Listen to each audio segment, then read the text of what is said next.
اللہ رب العزت نے انسانوں کی کامیابی کے لیے دار و مدار کسی قوم، قبیلے، حسب و نسب، مال و جاہ، عہدے اور منصب کو نہیں بنایا،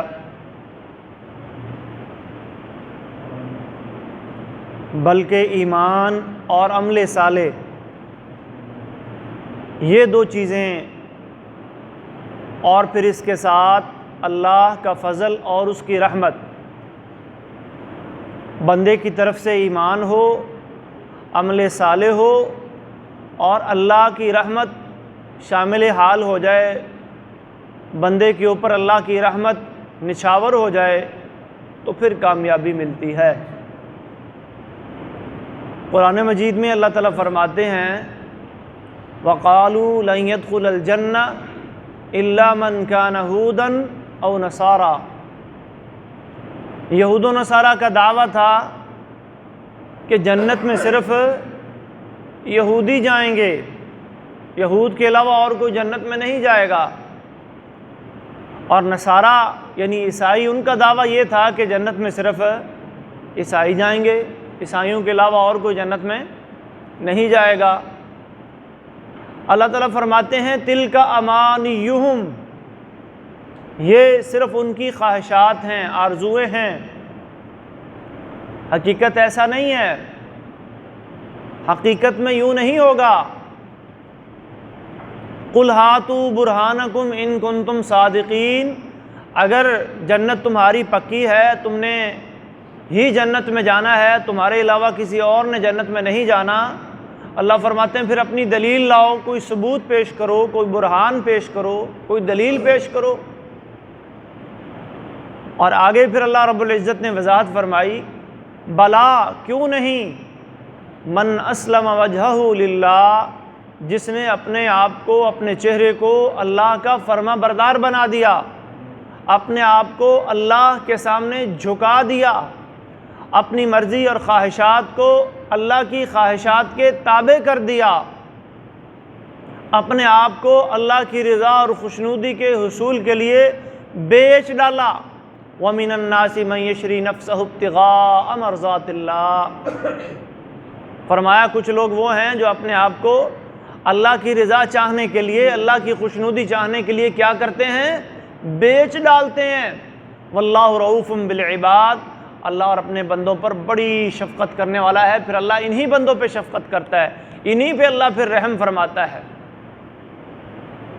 بلا من اسلم وجہہ للہ، جس نے اپنے آپ کو اللہ کا فرما بردار بنا لیا، اللہ کے حکموں پر چلنے والا بنا لیا، وَهُوَ مُحْسِن، اور وہ محسن بن گیا، احسان نیکی کرنے والا بن گیا، اللہ سے اپنے تعلق اور دھیان کو مضبوط کرنے والا بن گیا۔ احسان کیا ہے؟ نبی علیہ السلام نے فرمایا الاحسان ان تعبد اللہ کأنک تراہ فإن لم تکن تراہ فإنہ یراک۔ حدیث جبریل میں نبی علیہ السلام نے احسان کی وضاحت فرمائی، احسان یہ ہے کہ تم اللہ کی بندگی کرو، صرف اللہ کی بندگی کرو، اور اللہ کی بندگی کس کیفیت سے کرو، کأنک تراہ، اس خشوع کے ساتھ، اس خضوع کے ساتھ، اس اطمینان اور اس کیفیت کے ساتھ گویا تم اپنے اللہ کو دیکھ رہے ہو۔ فإن لم تکن تراہ فإنہ یراک، اور اگر تم اسے نہیں دیکھ رہے تو وہ ضرور تمہیں دیکھ رہا ہے۔ یہ کیفیت دل میں پیدا کر کے اللہ کی عبادت و بندگی کرو کہ میں عبادت کے لیے آیا ہوں، بندگی کے لیے آیا ہوں، میں کس ہستی کے سامنے کھڑا ہوں، میرے سامنے کون ہے۔ فَلَهُ أَجْرُهُ عِنْدَ رَبِّهِ، تو پھر ایسے لوگوں کے ساتھ اللہ نے وعدے کیے ہیں کہ ان کے لیے رب العالمین کے پاس اجر بھی ہیں، ثواب بھی ہیں، انہی کو کامیابی کے سرٹیفکیٹ بھی ملیں گے۔ وَلَا خَوْفٌ عَلَيْهِمْ وَلَا هُمْ يَحْزَنُونَ، اور یہی وہ لوگ ہیں جن پر نہ کوئی خوف ہوگا اور نہ یہ غمگین ہوں گے۔ مسند احمد کی حدیث ہے نبی علیہ الصلوۃ والسلام نے ارشاد فرمایا، انسان کی طبیعت کو بیان کرتے ہوئے فرمایا، ان لکل عمل شرا، انسان جب بھی کوئی کام کرتا ہے نا، کوئی بھی عمل کرتا ہے تو شروع کے اندر بڑی اس میں چستی ہوتی ہے، بڑا ذوق و شوق ہوتا ہے، بڑی جد و جہد سے وہ کام شروع کرتا ہے، چاہے وہ دین کا ہو چاہے وہ دنیا کا ہو۔ جب ایک کام کی ابتدا ہوتی ہے، جب ایک کام کا آغاز ہوتا ہے تو بڑا ہی بندے کے اندر جوش ہوتا ہے، جذبہ ہوتا ہے، اور پھر ایک وقت ایسا بھی آتا ہے وَلِكُلِّ شِرَّةٍ فَتْرَةٌ کہ یہ جوش تھوڑا ٹھنڈا پڑ جاتا ہے، جذبہ تھوڑا سا ٹھنڈا پڑ جاتا ہے اور انسان اپنی نارمل روٹین پہ آ جاتا ہے۔ فرمایا فَمَنْ كَانَتْ فَتْرَتُهُ إِلَى سُنَّتِي، جو اپنے اس وقفے کے اندر، حدیث میں اس کو فترہ کا لفظ کہا گیا یعنی وقفہ، اس وقفے کے اندر بھی میری سنت پر قائم رہا، فرائض کی بجا آوری اس نے نہیں چھوڑی، محرمات سے وہ بچتا رہا۔ ایک وقت وہ تھا رمضان کا مہینہ تھا اور ہم میں لوگوں میں عبادات کا، قرآن کی تلاوت کا، نوافل کا اور دیگر نیکیوں کا بڑا ہی جوش و خروش تھا، لیکن پھر ہم دیکھتے ہیں جیسے ہی رمضان کا مہینہ جاتا ہے، شوال کا چاند نظر آتا ہے، عید کی نماز ادا ہوتی ہے تو یہ جوش اور جذبہ آہستہ آہستہ ٹھنڈا پڑنے لگتا ہے۔ لیکن نبی علیہ الصلوۃ والسلام فرماتے ہیں فَمَنْ كَانَتْ فَتْرَتُهُ، جو اس کیفیت میں بھی میری سنت پر رہا، میرے طریقے پر رہا اور دین اسلام کے جو فرائض ہیں، جو ضروریات ہیں، ان پر ثابت قدم رہا، جو محرمات ہیں، واضح حرام چیزیں ہیں، ان سے بچتا رہا، فَقَدْ اهْتَدَىٰ، تو یہ کیا پا گیا؟ ہدایت پا گیا، یہ کامیابی پا گیا، یہ کامرانی پا گیا۔ وَمَنْ كَانَتْ فَتْرَتُهُ إِلَىٰ غَيْرِ ذَلِكَ، اور جو سستی کا شکار ہو کے، غفلت کا شکار ہو کے اور اس وقفے کے درمیان کسی اور راستے پر چل پڑا، سنت کی بجائے اس نے بدعات پھر شروع کر دیں، میرے طریقے کی بجائے اس نے جو فرائض سے اس کے اوپر انہیں بھی ترک کر دیا، جن محرمات سے اسے ہمیشہ کے لیے بچنا تھا، بد نظری اس پہ حرام تھی، جھوٹ اس پہ حرام تھا، غیبت اس پہ حرام تھی، اور ملاوٹ اور دھوکہ دہی اس پہ حرام تھی، اور اپنی اخلاق اور سیرت و کردار کو بہتر بنانا یہ اس پر فرض تھا، لیکن وہ ڈی ٹریک ہو گیا۔ کچھ دن تو بچا، رمضان کے روزے نے اسے بچایا، لیکن جیسے ہی رمضان ختم ہوا، جیسے ہی یہ مہینہ گیا، الی غیر ذالک، وہ کسی اور راستے پہ چل پڑا، وہ اپنی پہلی ڈگر پہ دوبارہ آ گیا، وہ گناہوں والی زندگی کی طرف چلا گیا اور وہ معصیت والی زندگی کی طرف چلا گیا۔ سنتیں تو کیا، وہ فرائض بھی چھوڑ گیا، مسجدوں میں آنا چھوڑ گیا، قرآن کی تلاوت بالکل ہی چھوڑ گیا، اور محرمات کی طرف، حرام چیزوں کی طرف اس کا دل لگنے لگا۔ نبی علیہ الصلوۃ والسلام فرماتے ہیں فقد ہلاکا، ایسا بندہ کیا ہو گیا؟ ہلاک ہو گیا، تباہ ہو گیا، برباد ہو گیا۔ محترم بھائیو، رمضان کے جاتے ہی بہت سے چہرے جو ہمیں رمضان کی وجہ سے مسجد میں نظر آتے ہیں، رمضان کے بعد نظر نہیں آتے۔ بہت سی عبادات، خود اپنے اندر بھی اگر ہم تھوڑا سا جائزہ لیں، بہت سی نیکیوں اور بہت سی عبادات جو ہم رمضان کے مہینے میں بڑے ذوق و شوق سے کر رہے ہوتے ہیں، جیسے ہی رمضان جاتا ہے اس ذوق میں، اس شوق میں تھوڑی سی کمی آ جاتی ہے۔ انسانی فطرت ہے، یہ اللہ کے نبی نے بیان فرمائی ہے کہ ہر عمل کے اندر شروع میں ایک چستی ہوتی ہے، ایک جذبہ ہوتا ہے، اور فرمایا کہ جو بندہ تھوڑا سا کسی سستی کا یا چستی کے بعد جو فترے کا وقفہ آتا ہے اس پہ بھی دین کے اوپر کھڑا ہے، فرائض کو اس نے نہیں چھوڑا، تو ایسا بندہ ہدایت پر کھڑا ہے۔ یہ نہیں ہے کہ رمضان میں اگر اس کا نوافل کا معمول تھا اور غیر رمضان میں وہ اتنے زیادہ نفل نہیں پڑھ پا رہا، اتنی قرآن کی تلاوت نہیں کر پا رہا، مصروفیات زندگی میں سے اسے اتنا ٹائم نہیں مل پا رہا، تو اس کا مطلب یہ نہیں ہے کہ وہ اس کا سارا اجر ضائع ہو گیا، لیکن فرائض وہ سر انجام دے رہا ہے، بڑی بڑی حرام چیزوں سے وہ اب بھی بچ رہا ہے۔ فرمایا یہ ہدایت پر ہے۔ یہ کیا ہے؟ یہ ہدایت پر ہے، فقد اہتدیٰ۔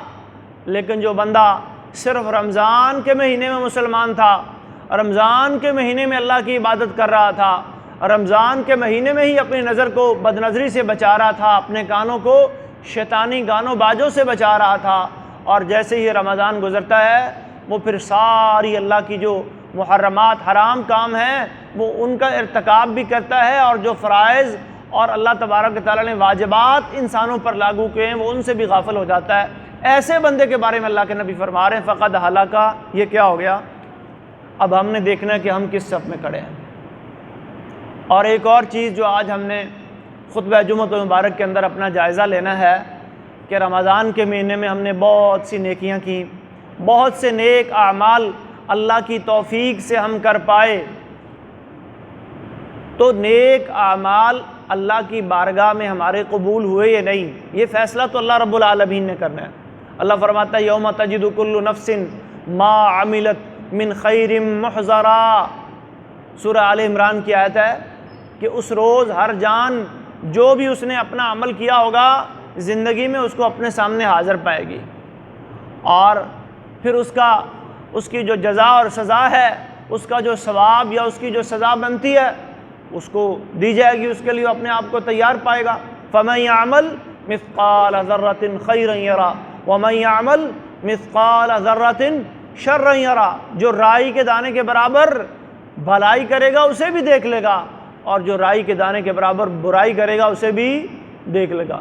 تو وہ یوم الدین ہے، بدلے کا دن ہے، وہ یوم الجزا ہے، وہ سزا اور جزا کے ملنے کا دن ہے، وہ یوم الحساب ہے، وہ یوم القیامہ ہے۔ اصل فیصلے تو اللہ کی اس عدالت میں ہونے ہیں محترم بھائیوں، لیکن اللہ تبارک و تعالیٰ نے اور اللہ کے نبی نے اس دنیا میں بھی ہمارے لیے کچھ ایسی نشانیاں بنائی ہیں، کچھ علامات کتاب و سنت میں ہمیں بیان کی گئی ہیں۔ ان علامات کی روشنی میں تھوڑا سا ہم اپنا جائزہ لے سکتے ہیں کہ میں نے جو اعمال کیے تھے، میں نے جو نیکیاں رمضان کے مہینے میں کی تھی، یا اب میں اگلی زندگی میں جو نیکیاں کروں گا، کیا اللہ رب العزت کی بارگاہ میں میری نیکیاں قبول ہو رہی ہیں؟ نیکیوں کی قبولیت کے کیا اللہ تبارک و تعالیٰ نے ان کی کیا علامات بنائی ہیں، ان کی کیا نشانیاں ہیں؟ مجھے کیسے پتہ چل سکتا ہے کہ میری نیکی قبول ہو رہی ہے یا میری نیکی رد کی جا رہی ہے؟ تو اس حوالے سے آج ہم نے کتاب و سنت کی روشنی میں کچھ چیزیں جاننے کی کوشش کرنی ہے۔ سب سے پہلے تو یہ کہ نبی علیہ السلام نے کسی بھی عمل کرنے سے پہلے جو ہمارے سامنے چیزیں واضح کی ہیں، کوئی بھی نیکی کا عمل جب ہم کرتے ہیں تو پہلے ہم نے یہ جائزہ لینا ہے کہ کیا ہمارا یہ عمل اللہ کی بارگاہ میں مقبول ہونے کے قابل ہے یا ٹھکرائے جانے کے قابل ہے۔ تو یہ بات، یہ مسئلہ کئی دفعہ سمجھایا جا چکا ہے کہ سب سے پہلی چیز عقیدہ توحید ہے۔ اگر آپ کے اعمال کی بنیاد عقیدہ توحید کے اوپر ہے تو پھر انشاءاللہ اللہ کی بارگاہ میں آپ کا عمل قبول ہوگا۔ اور دوسری چیز اخلاص ہے، وہ عمل خالص اللہ کی رضا کے لیے کیا جائے۔ انما الاعمال بالنیات، اللہ کے نبی فرماتے ہیں ان اللہ لا يقبل من العمل الا ما كان خالصا وابتغي به وجه اللہ، اللہ کسی عمل کو قبول نہیں کرتے سوائے اس عمل کے جو خالص اللہ کے لیے کیا جائے، اللہ کی رضا اور جستجو، اللہ کی خوشنودی حاصل کرنے کے لیے کیا جائے۔ اور تیسری چیز رسول اللہ صلی اللہ علیہ وسلم کے طریقے کی موافقت ہے، متابعت ہے۔ من عمل عملا لیس علیہ امرنا فہو رد، نبی علیہ السلام فرماتے ہیں جس بندے نے کوئی ایسا کام کیا اور وہ کام ہمارے طریقے، ہماری سنت، ہمارے سمجھائے ہوئے، ہمارے بتلائے ہوئے طریقے کے مطابق نہیں تو وہ عمل مردود ہے، وہ عمل اللہ کی بارگاہ میں قبول نہیں ہوگا۔ تو یہ تین چار موٹی چیزیں یہ عمل شروع کرنے سے پہلے ہم نے دیکھنی ہے۔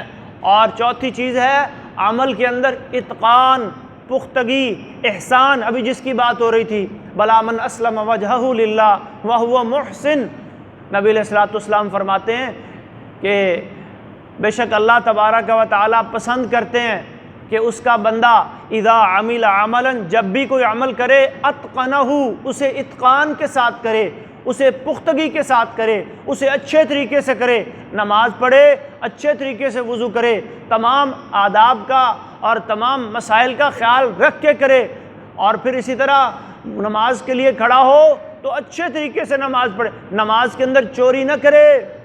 نماز کی چوری کیا ہے؟ نبی علیہ الصلوۃ والسلام نے فرمایا نماز کی چوری یہ ہے کہ بندہ نماز پڑھ رہا ہوتا ہے، رکوع اور سجدہ کر رہا ہوتا ہے، قیام کر رہا ہوتا ہے، لیکن صحیح طریقے سے نہیں کر رہا ہوتا، جلد بازی کا مظاہرہ کر رہا ہوتا ہے، بس اوپر نیچے۔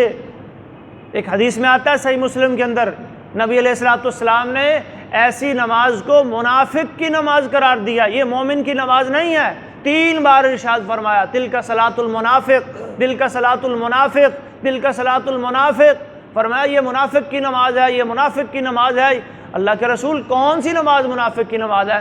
فرمایا وہ نماز جس میں بندہ نماز کو اس کے وقت سے لیٹ کرتا ہے، جالسا یرقب الشمس، بیٹھا رہتا ہے اور سورج کا انتظار کرتا رہتا ہے، ابھی بڑا ٹائم ہے، ابھی بڑا وقت ہے، ابھی تو اذان ہوئی ہے، اچھا ابھی 5 منٹ پڑھے ہیں، ابھی 10 منٹ پڑھے ہیں، ابھی 15 منٹ ہو گئے، اچھا اب تو جماعت نکل گئی ہوگی، ابھی جاتا ہوں ابھی جاتا ہوں، کرتے کرتے کرتے حتیٰ کہ جب سورج بالکل غروب ہونے کے قریب پہنچ جاتا ہے، نبی علیہ الصلوۃ والسلام فرماتے ہیں، صحیح مسلم کی حدیث ہے، قام فنقر 4، یہ بندہ کھڑا ہوتا ہے اور 4 ٹھونگے مارتا ہے۔ کیا کرتا ہے؟ 4 رکھتے ہوتی ہیں نا جی، یہ 4 رکھتے نہیں پڑھ رہا، اور جس طرح مرغ دانہ چگنے کے لیے ٹھونگے مارتا ہے نا، یہ نقر 4، یہ بھی بس جلدی جلدی اوپر نیچے 4 ٹھونگے مار رہا ہے۔ ولا یذکر اللہ الا قلیلا، اور ان 4 ٹھونگوں میں وہ اللہ کا بہت کم ذکر، کیونکہ جسے جلدی ہوتی ہے، جلدی اس بات کی کہ وقت نہ نکل جائے، اور دوسری جلدی اس بات کی کہ جس کام میں مشغول تھا، جس کام کے اندر میں مصروف تھا، وہ کام میرا پینڈنگ پڑا ہے، میں اپنی دکان چھوڑ کے آیا ہوں، میں اپنا بزنس اپنا دفتر چھوڑ کے آیا ہوں، اور پھر اسے پیچھے جانے کی بھی جلدی ہوتی ہے، اور وقت کے نکل جانے کی بھی جلدی ہوتی ہے۔ اللہ کے نبی فرماتے ہیں یہ 4 ٹھونگوں والی نماز، یہ کس کی نماز ہے جی؟ یہ منافق کی نماز ہے، یہ مومن کی نماز نہیں ہے۔ تو محترم بھائیو، جو بھی نیکی کا عمل کرنا ہے اسے اتقان کے ساتھ، اسے پختگی کے ساتھ، اسے اس کے وقت پر، نبی علیہ الصلوۃ والسلام سے پوچھا گیا کہ سب سے افضل ترین عمل کون سا ہے، تو آپ نے فرمایا الصلاۃ علی وقتہا، نماز کو اس کے وقت پر ادا کرنا، یہ سب سے افضل عمل ہے۔ تو یہ عمل شروع کرنے سے پہلے یہ 3-4 چیزیں، عقیدے کو دیکھنا ہے، اخلاص پیدا کرنا ہے، رسول اللہ صلی اللہ علیہ وسلم کے طریقے کی اتباع اور سنت کو دیکھنا ہے، اور عمل کے اندر اتقان اور احسان پیدا کرنا ہے۔ اس کے بعد پھر عمل کرنے کی باری آتی ہے۔ جو عمل نیکی کا آپ نیکی سمجھ کے کر رہے ہیں، اگر وہ پہلے والی 4 شرطیں آپ نے اس میں پیدا کر لی ہیں، اب آپ نے عمل کر لیا، اب آپ اس کا نتیجہ اولاً تو اللہ کے حوالے کر دیں، اور اللہ سے امید لگائیں، کیونکہ اللہ کا وعدہ ہے ان اللہ لا یضیع اجر المحسنین۔ یہاں پھر وہی محسن کی بات ہوئی ہے کہ اللہ محسنین کے اجر کو ضائع نہیں کرتا۔ اس کا مطلب ہمیں ہر نیکی میں احسان پیدا کرنا ہوگا۔ ان اللہ کتب الاحسان علی کل شیء، صحیح مسلم کی حدیث ہے کہ اللہ نے ہر چیز میں احسان کو فرض کر دیا ہے۔ نماز ہے اس میں احسان، روزہ ہے اس میں احسان، زکوٰۃ ہے اس میں احسان، حج و عمرہ ہے اس میں احسان، کوئی بھی نیکی کا عمل ہے احسان۔ احسان کا معنی یعنی آپ کے دل کی یہ کیفیت ہو، اور اس عمل کی یہ کیفیت ہو کہ وہ اتقان اور پختگی سے آپ کر رہے ہیں، اور دل کی یہ کیفیت ہو کہ رب العالمین کو آپ دیکھ رہے ہیں یا اللہ رب العالمین آپ کو دیکھ رہا ہے۔ اور یہی تعریف حدیث جبریل میں نبی علیہ الصلوۃ والسلام نے احسان کی بیان فرمائی ہے۔ تو ہو محسن، یہ جنت میں جانے کی جو شرطیں اللہ نے بیان فرمائی ہیں نا جی، کہ یہودی کہہ رہے ہیں جی ہم جنت میں چلے کیونکہ ہم یہودی ہیں، اور نصارہ کہتے ہیں ہم جنت میں چلے جائیں کیونکہ ہم نصرانی ہیں۔ تلک امانیہم، یہ خواہشات ہیں، صرف خواہشات، خواہشات کے بل بوتے پر کوئی جنت میں نہیں جا سکتا جب تک ایمان، عمل اور اللہ کی رحمت بندے کے ساتھ شامل نہ ہو۔ صحیح بخاری کی حدیث ہے، نبی علیہ الصلوۃ والسلام ارشاد فرماتے ہیں لا يدخل احدکم عملہ الجنہ، تم میں سے کسی ایک کو صرف اس کا عمل ہی جنت میں نہیں لے کر جائے گا۔ قالوا ولا انت یا رسول اللہ، صحابہ نے عرض کی اللہ کے رسول آپ بھی نہیں؟ قال ولا انا الا ان یتغمدنی اللہ بفضل منہ ورحمتہ، ہاں میں بھی نہیں جب تک اللہ مجھے اپنے فضل اور رحمت میں ڈھانپ نہیں لے گا۔ تو یہ 3 چیزیں کامیابی حاصل کرنے کے لیے، 3 چیزیں جنت میں جانے کے لیے، یہ ہر مومن مسلم کو ان کی تیاری کرنی ہوگی: ایمان، عمل صالح اور اللہ کا فضل اور اس کی رحمت۔ تو اب ہم دیکھیں گے کہ عمل کرنے کے بعد وہ کون سی علامات ہیں، وہ کون سی نشانیاں ہیں جن سے ہمیں پتہ چل سکتا ہے کہ ہم نے رمضان میں جو نیکیاں کی، جو نوافل ادا کیے، جو نمازیں پڑھیں، اور جو ہم نے صدقہ و خیرات کیے اور قرآن کی تلاوتیں کی اور نیکی کے تمام کاموں میں ہم نے بڑھ چڑھ کے حصہ لیا، وہ اللہ کی بارگاہ میں قبول ہوئے یا نہیں ہوئے۔ پہلی بات تو یہ ہے کہ ہم نے امید رکھنی اللہ سے، توکل رکھنا ہے اللہ پر اور بھروسہ رکھنا ہے اللہ پر۔ یہ بھی ایک نشانی ہوتی ہے، وَمَن يَتَّقِ اللَّهَ يَجْعَل لَّهُ مَخْرَجًا، اور ایک مقام پہ فرمایا وَمَن يَتَّقِ اللَّهَ يَجْعَل لَّهُ مِنْ أَمْرِهِ يُسْرًا، اور جو اللہ سے ڈرتا ہے اللہ اس کے لیے ہر مشکل سے نکلنے کے لیے کوئی نہ کوئی راستہ بنا دیتے ہیں۔ اور دوسری آیت کا ترجمہ ہے اللہ اس کے کام میں کیا پیدا کر دیتے ہیں؟ آسانی پیدا کر۔ تو پہلی نشانی یہ ہے کہ اللہ تبارک و تعالیٰ بندے کے لیے نیکی کے کام آسان بنا دیتے ہیں۔ جب بندہ نیکی کا کوئی عمل کرتا ہے تو شروع میں تو طبیعت پر تھوڑا سا بوجھ محسوس ہوتا ہے، مشکل لگتا ہے وہ کام کہ بھئی یہ کیسے میں وقت نکالوں گا 5 وقت کی نماز باجماعت مسجد میں ادا کرنے کے لیے، یہ سردی کے موسم میں کیسے میں غسل کروں گا، کیسے میں وضو کروں گا، اور سال بعد یہ لاکھ میں سے 2500 روپے اپنی پراپرٹی میری خون پسینے کی کمائی سے میں کیسے نکالوں گا۔ تو اس طرح ہر نیکی کے حوالے سے انسان کی جو طبیعت ہے وہ تھوڑی سی نیکی کو پسند نہیں کرتی، لیکن جب اللہ رب العالمین توفیق عطا فرما دیتے ہیں اور اللہ نیکی کے راستے پر چلا دیتے ہیں اور اللہ بندے کی نیکیاں قبول کرنا شروع کر دیتے ہیں، تو اس کی پہلی نشانی یہ ہے کہ اللہ تبارک و تعالیٰ بندے کو مزید نیکیوں کی توفیق عطا فرما دیتے ہیں۔ پھر نیکیاں بندے کے لیے بھاری نہیں رہتی، پھر نیکیاں بندے کے لیے مشکل نہیں رہتی، جیسا کہ قرآن کریم میں اللہ تعالیٰ فرماتے ہیں وَاسْتَعِینُوا بِالصَّبْرِ وَالصَّلَاةِ وَإِنَّهَا لَكَبِیرَةٌ إِلَّا عَلَى الْخَاشِعِينَ۔ لوگو مدد مانگو، کس سے مدد مانگو؟ صبر سے مدد مانگو، نماز سے مدد مانگو۔ وَإِنَّهَا، اور بے شک وہ یعنی نماز، لَكَبِیرَةٌ، بڑا بھاری عمل ہے، بہت بڑا عمل ہے، إِلَّا عَلَى الْخَاشِعِينَ، لیکن عاجزی کرنے والوں کے لیے، خشوع کرنے والوں کے لیے یہ کوئی بھاری عمل نہیں ہے۔ ایک اور مقام پہ اللہ فرماتے ہیں فَأَمَّا مَنْ أَعْطَى وَاتَّقَى وَصَدَّقَ بِالْحُسْنَى فَسَنُيَسِّرُهُ لِلْيُسْرَى، پس وہ بندہ جو اللہ کی راہ میں دیتا ہے اور اچھی بات کی تصدیق کرتا ہے تو ہم کیا کرتے ہیں؟ اس کے لیے آسانیاں پیدا کر دیتے ہیں، اس کے لیے نیکیاں کوئی مشکل نہیں رہ جاتی۔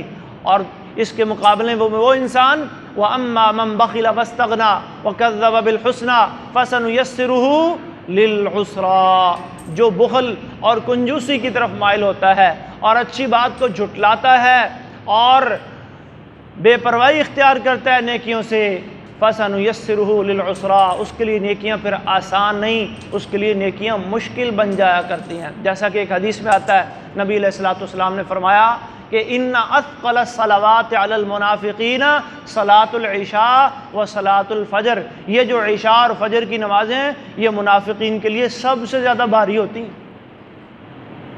یہ دو نمازیں منافقین پر سب سے زیادہ اثقل الصلوات، سب سے زیادہ بھاری یہ دو نمازیں ہوتی ہیں۔ وَإِذَا قَامُوا إِلَى الصَّلَاةِ قَامُوا كُسَالَىٰ، اور اول تو وہ نمازوں کی طرف آتے نہیں، اور اگر کبھی آ جائیں بھولے سے تو قاموا کسالہ، کیسے اٹھتے ہیں؟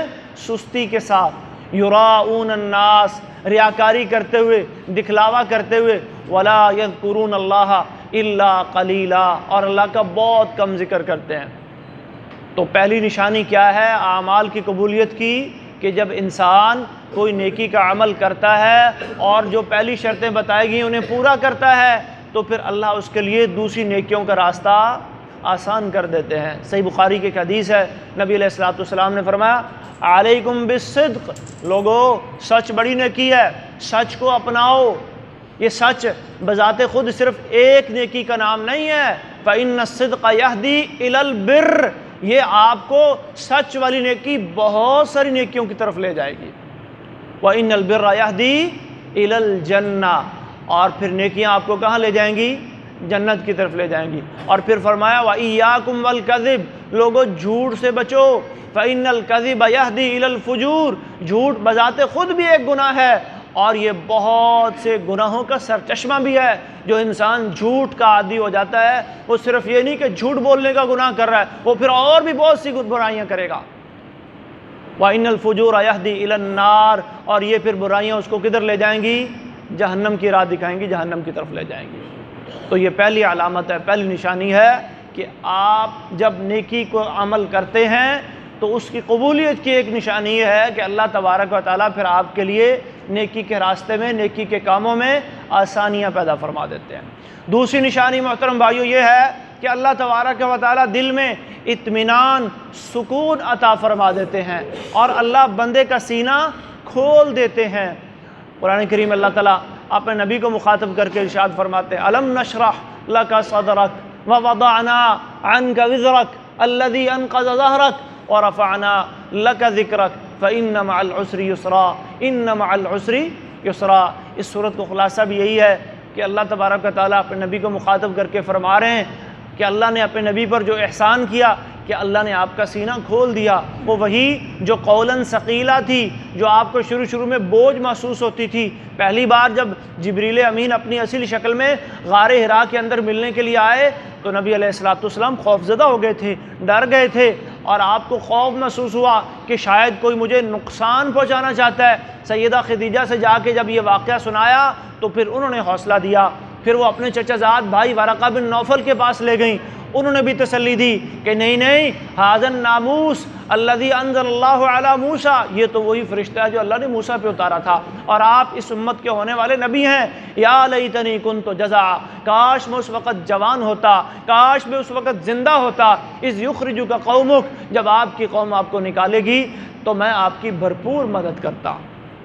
لیکن پھر اللہ تبارک و تعالیٰ نے آپ کا یہ بوجھ، آپ کی یہ مشکل آسان کر دی اور آپ کا سینہ کھول دیا۔ ایک دوسرے مقام پر اللہ فرماتے ہیں، افمن شرح اللہ صدرہ للاسلام فہو علی نور من ربہ، اللہ تعالیٰ جس انسان کا سینہ اسلام کے لیے کھول دیتا ہے، سینے میں وسعت پیدا ہو جاتی ہے، وہ اپنے رب کی طرف سے کیا ہوتا ہے؟ نور پر ہوتا ہے، روشنی پر ہوتا ہے۔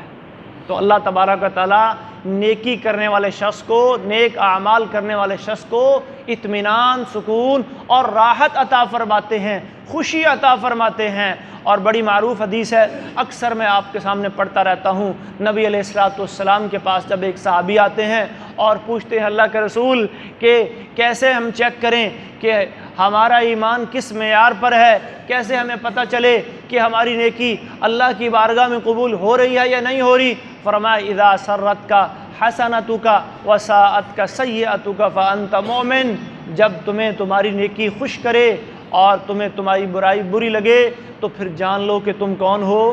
تم مومن ہو۔ تیسری نشانی ہے محترم بھائیو کہ نیکی کرنے کے بعد بندہ اس پہ غرور نہ کرے، اس نیکی کے اوپر تکبر نہ کرے، عجب کا شکار نہ ہو جائے اور یہ نہ سمجھ لے کہ بس میری تو یہ نیکی پکی ہے اور اس نیکی کے نتیجے میں تو پکا جنتی بن گیا ہوں، اب میں کوئی عمل کروں یا نہ کروں جنت میں جانے سے مجھے کوئی چیز نہیں روک سکتی۔ نہیں محترم بھائیو، اللہ کے نبیوں نے، قرآن مجید میں اللہ نے نبیوں کی دعائیں ذکر کی ہیں۔ کتنے جلیل القدر نبی ہیں، حضرت ابراہیم خلیل اللہ، حضرت اسماعیل ذبیح اللہ علیہم السلام، وہ بیت اللہ کی تعمیر کر رہے ہیں، کتنا بڑا کام، اللہ کا گھر بنا رہے ہیں، اور اللہ کا گھر بناتے بناتے اللہ سے کیا دعا کر رہے ہیں؟ وَإِذْ يَرْفَعُ إِبْرَاهِيمُ الْقَوَاعِدَ مِنَ الْبَيْتِ وَإِسْمَاعِيلُ رَبَّنَا تَقَبَّلْ مِنَّا إِنَّكَ أَنْتَ السَّمِيعُ الْعَلِيمُ۔ یہ نہیں کہ بس ہم نے اللہ کا گھر بنا دیا، ہم نے بہت بڑی نیکی کر دی، ہم نے کوئی بہت بڑا مارکا مار لیا، ہم نے کوئی بہت بڑا میدان مار لیا، نہیں، عمل بھی کر لیا اور عمل کرنے کے بعد اللہ کے حضور دعا کر رہے ہیں، اللہ اس کو قبول کس نے کرنا ہے؟ تو نہیں کرنا ہے۔ تقبل منا انک انت السمیع العلیم۔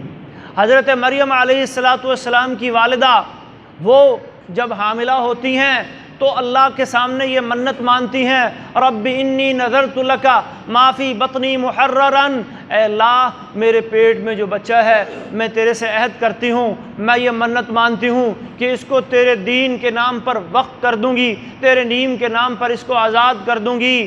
فتقبل منی، تو میری اس نیکی کو کیا کر لینا؟ قبول کر لینا۔ عمل بھی کیا، لیکن عمل کرنے کے بعد کیا ہو رہا ہے؟ اللہ سے دعا کی جا رہی ہے، اللہ قبول کرنے والا تو ہے۔ ایک اور جگہ پر اللہ تعالیٰ قرآن مجید میں ارشاد فرماتے ہیں لا تمنوا علی اسلامکم بل اللہ یمن علیکم ان ہداکم للایمان ان کنتم صادقین۔ سورہ حجرات کی آیت ہے۔ کچھ دیہاتی مسلمان آئے تھے، ابھی مسائل کا اتنا علم نہیں تھا، اللہ کے نبی کی بارگاہ میں آئے اور گھروں کے باہر کھڑے ہو کے آوازیں مارنا شروع کر دیں۔ اللہ نے اس پر بھی سمجھایا کہ ایسا نہ کرو، ان تحبط اعمالکم وانتم لا تشعرون، کہیں ایسا نہ ہو کہ تمہارے اعمال برباد ہو جائیں اور تمہیں پتہ ہی نہ چلے۔ اور پھر یہ بھی فرمایا، انہوں نے کہا کہ جی آمنا، قالت الاعراب آمنا، یہ دیہاتی آ کے کہہ رہے ہیں کہ جی ہم ایمان لے آئے۔ قل لم تؤمنوا، کہہ دیجئے اے نبی تم ایمان نہیں لائے، ولیکن قولوا اسلمنا، لیکن یہ کہو کہ ہم مسلمان ہوئے ہیں۔ لا تمنوا علی اسلامکم، اپنے اسلام کا احسان میرے اوپر مت جتلاؤ۔ یہ تم میرے اوپر کوئی احسان نہیں کر رہے، اللہ کے نبی پر کوئی احسان نہیں کر رہے، اللہ پر کوئی احسان نہیں کر رہے، کوئی نیکی کا کام کر کے۔ فائدہ تمہارا اپنا ہے۔ ان احسنتم احسنتم لانفسکم، اگر نیکی کرو گے تو کس کے لیے کرو گے؟ اپنے لیے کرو گے۔ وان اسأتم، اور اگر برائی کرو گے تو کس کے لیے کرو گے؟ فلہا، اس کا وبال، اس کا نقصان بھی تمہاری ہی جانوں کو اٹھانا پڑے گا۔ بل اللہ یمن علیکم، واقعی اگر تم اپنے دعوے میں سچے ہو کہ ہم ایمان والے بن گئے، ہم اسلام والے بن گئے، تو پھر اللہ کا احسان مانو۔ یمن علیکم، اللہ تم پر احسان رکھتا ہے، ان ہداکم للایمان، کہ اس نے تمہیں ایمان کی توفیق دی، اس نے تمہیں یہ نیک کام کرنے کی توفیق دی۔ تو نیکی کے قبول ہونے کی تیسری نشانی کیا ہے کہ بندہ ایک تو اللہ سے دعا کرے، اور دوسرا اپنی اس نیکی پر اترائے نہ، وہ اپنی اس نیکی پر غرور نہ کرے، بلکہ دل میں خوف ہو، ڈر ہو، خشیت ہو، امید بھی ہو اور خشیت بھی ہو کہ کہیں یہ میری نیکی ضائع نہ ہو جائے۔ سورہ مومنون میں اللہ فرماتے ہیں ان الذین هم من خشیۃ ربهم مشفقون والذین هم بآیات ربهم یؤمنون والذین هم بربهم لا یشرکون والذین یؤتون ما آتوا وقلوبهم وجلۃ انہم الی ربهم راجعون۔ ان آیات کا خلاصہ یہی ہے کہ جو لوگ اپنے رب کی خشیت سے ڈرنے والے ہیں، رب کے سامنے جھکنے والے ہیں، رب کی عبادت و بندگی کرنے والے ہیں، لیکن جب بھی وہ نیکی کا کوئی کام کرتے ہیں، اللہ کی راہ میں کچھ دیتے ہیں، ان کے دل ڈر رہے ہوتے ہیں، قلوبہم وجلہ انہم الی ربہم راجعون، کہ عمل تو ہم نے کر لیا، نیکی تو ہم نے کر لی، لیکن جب رب العالمین کے سامنے پیش ہوں گے پتہ نہیں ہماری یہ نیکیاں ہباء منصورہ نہ بنا دی جائیں، کہیں یہ ہماری نیکیاں نامہ اعمال میں وزن ہونے سے تلنے سے رہ نہ جائیں۔ سیدہ عائشہ رضی اللہ تعالیٰ عنہ نبی کائنات صلی اللہ علیہ وسلم سے سوال کرتی ہیں کہ اللہ کے رسول بتائیں یہ ڈرنے والے لوگ نیکیاں بھی کر رہے ہیں اور ڈر بھی رہے ہیں، یہ کون لوگ ہیں؟ کہیں یہ گناہ گار تو نہیں ہے؟ کہیں یہ چور زانی ڈاکو تو نہیں ہے جنہیں خوف ہے کہ ہمارے گناہ ہماری نیکیوں کو برباد نہ کر دیں؟ فرمایا نہیں عائشہ، یہ نہ زانی ہے، نہ چور ہے، نہ ڈاکو ہیں، یہ نمازی ہیں، یہ روزے دار ہیں، یہ قرآن کی تلاوتیں کرنے والے ہیں، یہ صدقہ و خیرات کرنے والے ہیں۔ انہیں ڈر اس بات کا ہے کہ کہیں ان کی نیکیاں مسترد نہ کر دی جائیں، ان کی نیکیاں ٹھکرا نہ دی جائیں۔ تو نیک اعمال کی قبولیت کی ایک علامت یہ بھی ہے کہ بندے کے دل میں تعجب اور غرور پیدا نہ ہو، بلکہ ڈر اور خوف پیدا ہو کہ کہیں میری نیکی کیا نہ ہو جائے، مسترد نہ ہو جائے۔ نیک اعمال کی قبولیت کی چوتھی نشانی کیا ہے محترم بھائیو؟ اعمال کے اوپر مداومت، اعمال کے اوپر ہمیشگی، کہ جو عمل آپ نے نیکی کا شروع کیا، آپ نے نماز باجماعت مسجد کے اندر شروع کی، آپ نے سچ بولنا شروع کیا، آپ نے جھوٹ کو ترک کیا، آپ نے دھوکہ دہی اور ملاوٹ کو چھوڑا، آپ نے عقیدہ توحید کو اپنایا، نیکی کے سارے اعمال کیے، اب اللہ تبارک و تعالیٰ آپ سے یہ کام مسلسل لے رہے ہیں۔ احب الاعمال الی اللہ ادومها وان قل، اللہ کے نبی فرماتے ہیں کہ اللہ کو سب سے زیادہ پسندیدہ عمل کون سا ہے؟ ادوم، جو ہمیشہ کیا جائے۔ قرآن میں بھی اللہ نے فرمایا الا المصلین الذین هم علی صلاتہم دائمون۔ اصل نمازی کون ہے؟ جو نمازوں پر کیا کرنے والے؟ دائمون، ہمیشگی کرنے والے۔ دوسرے مقام پہ فرمایا والذین هم علی صلاتہم یحافظون، نمازوں کی حفاظت کرنے والے۔ تو اعمال کی مداومت، اعمال کے اوپر مداومت، ہمیشگی، یہ نہیں کہ موقع ملا تو نماز پڑھ لی، نہ ملا تو چھوڑ دی، موقع ملا تو نیکی کر لی، نہ ملا تو نیکی سے جان چھڑا لی۔ تو اعمال کی قبولیت کی چوتھی نشانی محترم بھائیوں کیا ہے کہ اللہ تبارک و تعالیٰ بندے کو مداومت اور ثابت قدمی اور استقامت عطا فرما دیتا ہے، اور اس کے لیے بھی اللہ کے نبی دعا کیا کرتے تھے۔ ایک حدیث میں آتا ہے نبی علیہ السلام کثرت سے یہ دعا کیا کرتے تھے، اللہم مثبت القلوب ثبت قلوبنا علی دینک۔ صحابہ نے پوچھا اللہ کے رسول کیا آپ کو ابھی بھی ہمارے بارے میں ڈر ہے؟ یہ جو آپ دلوں کی ثابت قدمی کا سوال اکثر اللہ سے کرتے رہتے ہیں کہ اللہ اے دلوں کو جمانے والے، ہمارے دلوں کو اپنے دین کے اوپر، نیکی کے اوپر جما دے، کیا ابھی بھی خوف ہے ہمارے بارے میں؟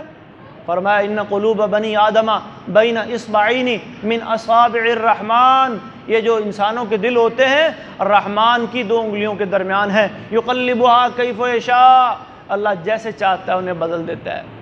یہ کوئی پتہ نہیں چلتا کہ کب انسان کی کیفیت وہ بدل جائے اور تبدیل ہو جائے اور بندے کا دل نیکی سے اچاٹ ہو جائے اور نیکی سے بندہ دور ہو جائے اور نیک اعمال سے دور ہو جائے۔ تو یہ نشانی بھی اعمال کی قبولیت کی ہے کہ اللہ آپ سے کوئی نیک عمل کی اللہ آپ کو توفیق دیتا ہے اور پھر آپ مداومت کے ساتھ، ہمیشگی کے ساتھ اس عمل کو جاری رکھتے ہیں۔ 5ویں نشانی کیا ہے محترم بھائیوں کہ اعمال کی حفاظت۔ جو آپ نے اور رمضان میں نیکیاں کمائیں، آپ ان نیکیوں کی حفاظت بھی کرنا جانتے ہیں یا نہیں؟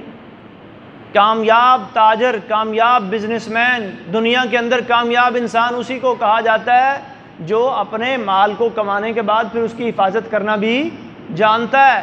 تو کامیاب مسلمان بھی محترم بھائیوں وہی ہے جو اپنی نیکیوں کی حفاظت کرنا جانتا ہے۔ نیکیوں کے ڈاکو بہت سارے ہیں، نیکیاں چرانے والے بہت سارے لوگ ہیں۔ یہ غیبت آپ کی بہت سی نیکیوں کو چرا لیتی ہے، یہ حسد آپ کی بہت سی نیکیوں کو جلا کر راکھ کر دیتا ہے۔ یہ شیطان جو رمضان کے بعد بڑے بڑے سرکش اور مردۃ الجن وہ قید سے آزاد کر دیے گئے ہیں، ہر وقت وہ آپ کے دلوں میں وسوسے ڈال کر آپ کو برائی پہ آمادہ اور نیکیوں سے دور کرنے کی سازشوں میں مصروف ہیں۔ آپ نے نیکیوں کے جو خزانے جمع کیے وہ دن رات اس میں نقب لگا رہے ہیں، تو محتاط رہنا، خیال رکھنا کہیں یہ نیکیاں ضائع نہ کر بیٹھنا، کہیں زبان سے کوئی ایسا کلمہ نہ نکل جائے، کہیں دل میں کوئی ایسی بات نہ آ جائے، کہیں کوئی ایسا عمل نہ سرزد ہو جائے۔ اعمال کی قبولیت کی 5ویں نشانی یہ بھی ہے کہ بندہ نے جو اعمال کیے ہیں پھر بندہ ان کی کیا کرے؟ حفاظت بھی کرے۔ اعمال کی کیا کرے؟ حفاظت بھی کرے۔ تو یہ نشانیاں بیان ہو رہی ہیں۔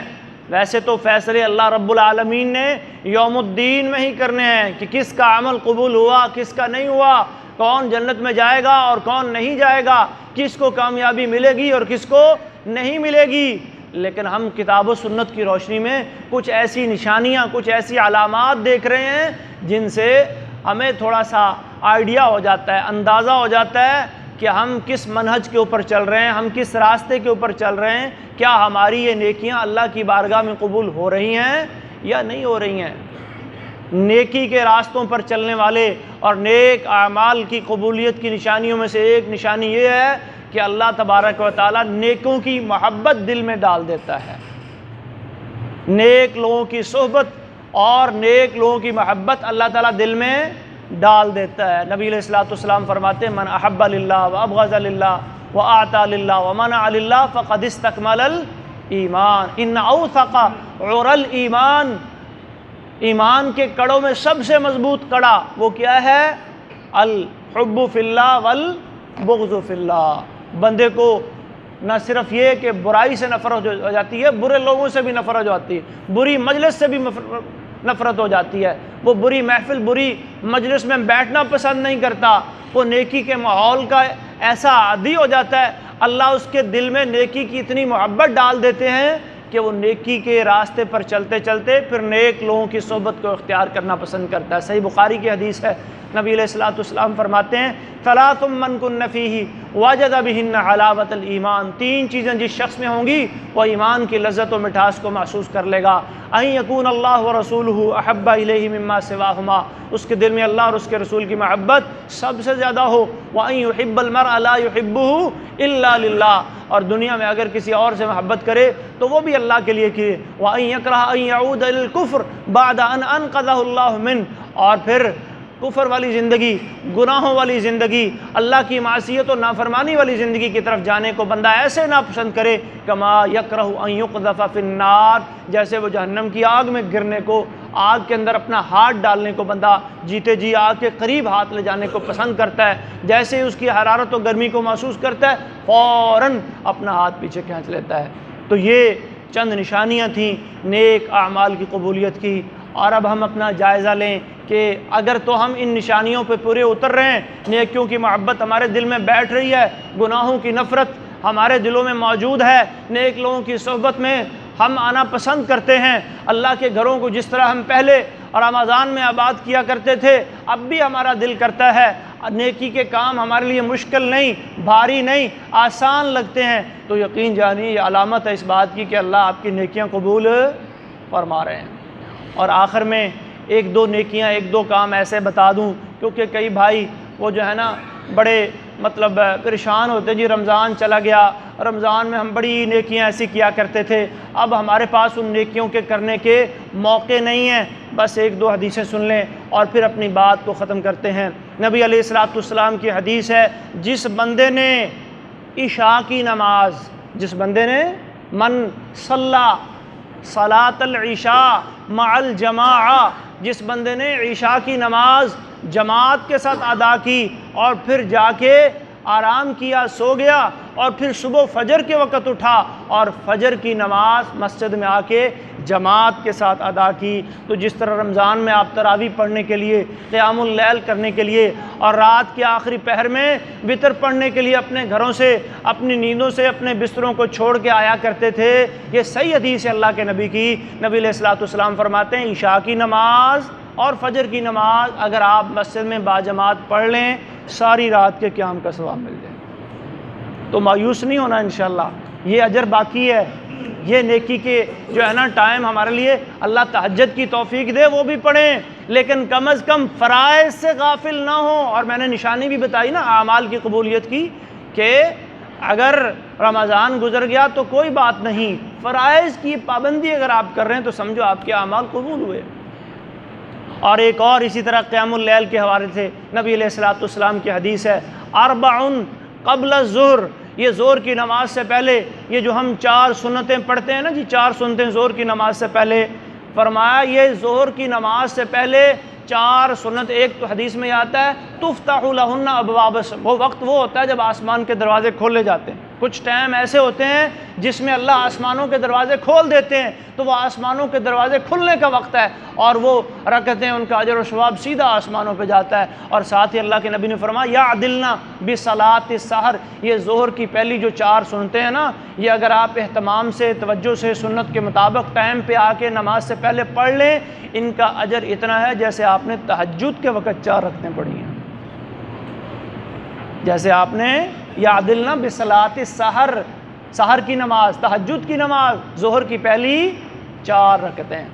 اور ایک حدیث جو اکثر میں سناتا رہتا ہوں، یہ جمعہ کے حوالے سے محترم بھائیو، سنن ابی داؤد کی حدیث ہے اور بڑی شاندار حدیث ہے، من غسل واغتسل وبکر وابتکر، جس نے جمعہ کے دن خوب اچھے طریقے سے غسل کیا اور جلدی جلدی کی، مسجد میں پہنچا، ومشا ولم یرکب، چل کے آیا، سوار بھی نہیں ہوا، ودنا من الامام ولم یلغو، امام کے قریب ہو کے بیٹھا، کوئی زبان سے لغو بہودہ بات، کوئی اپنے عمل سے کوئی تنکا تنکا ہلانا، اس طرح کا کوئی کام نہیں اس نے کیا، کان لہ بکل خطوۃ اجر سنہ، اس کے لیے ہر قدم کے بدلے میں 1 سال کا اجر لکھ دیا جاتا ہے۔